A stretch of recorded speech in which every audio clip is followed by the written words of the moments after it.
ఏదీ శాశ్వతం కాదు. వచ్చిన పేరు, సంపాదించిన డాలర్లు, లేకపోతే కోట్ల రూపాయలు, కట్టుకున్న ఇళ్ళు, కట్టుకున్న గొప్ప గొప్ప సామ్రాజ్యాలు, ఉన్నతమైన పరిశ్రమలు ఏవీ శాశ్వతం కాదు. ఏదైనా ఈ లోకంలో అశాశ్వతమే. ఏదైనా కరిగిపోతుంది, ఏదైనా కాలిపోతుంది, ఏదైనా మునిగిపోతుంది, ఏదైనా విచ్ఛిన్నమైపోతుంది. There is no guarantee.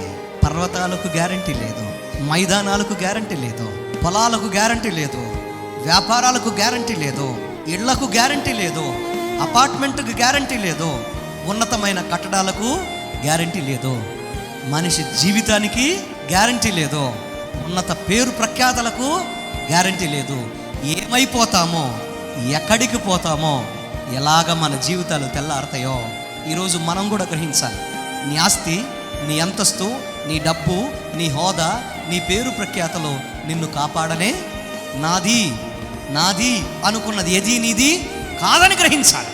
అంతలో కనపడి అంతలో మాయమైపోయే వంటి అల్పమైన స్వల్పమైన బ్రతుకని గ్రహించాలి. ఇచ్చింది ప్రతిదీ దేవునిదే. జస్ట్ ఆమె కస్టోడియన్. నా జీవితంలో దేవుణ్ణి ఇచ్చింది కాపాడడానికి ఉన్న కాపరిని మాత్రమే మనం గ్రహించాలి. వాళ్ళ నమ్మకమైన మంచి దాసుడా, మంచి దాసుల పేరు కోసం మనం ఏం చేయాలి తెలుసా? ప్రాకులాడాలి తప్ప మన జీవితంలో, మన బ్రతుకులో మనము ఎంత మాత్రము కూడా నిర్లక్ష్యంగా ఉండకూడదు. దేవుడు మాట్లాడుతున్నాడు, వినండి.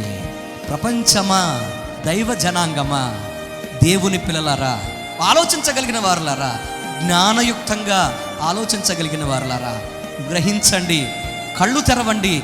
ఆయన ఏంటో, ఆయన ఏం చేయగలడో తెలుసుకోండి. ఆయన తప్ప మనకు సురక్షితమైన మార్గము మరొకటి లేదని గ్రహించండి.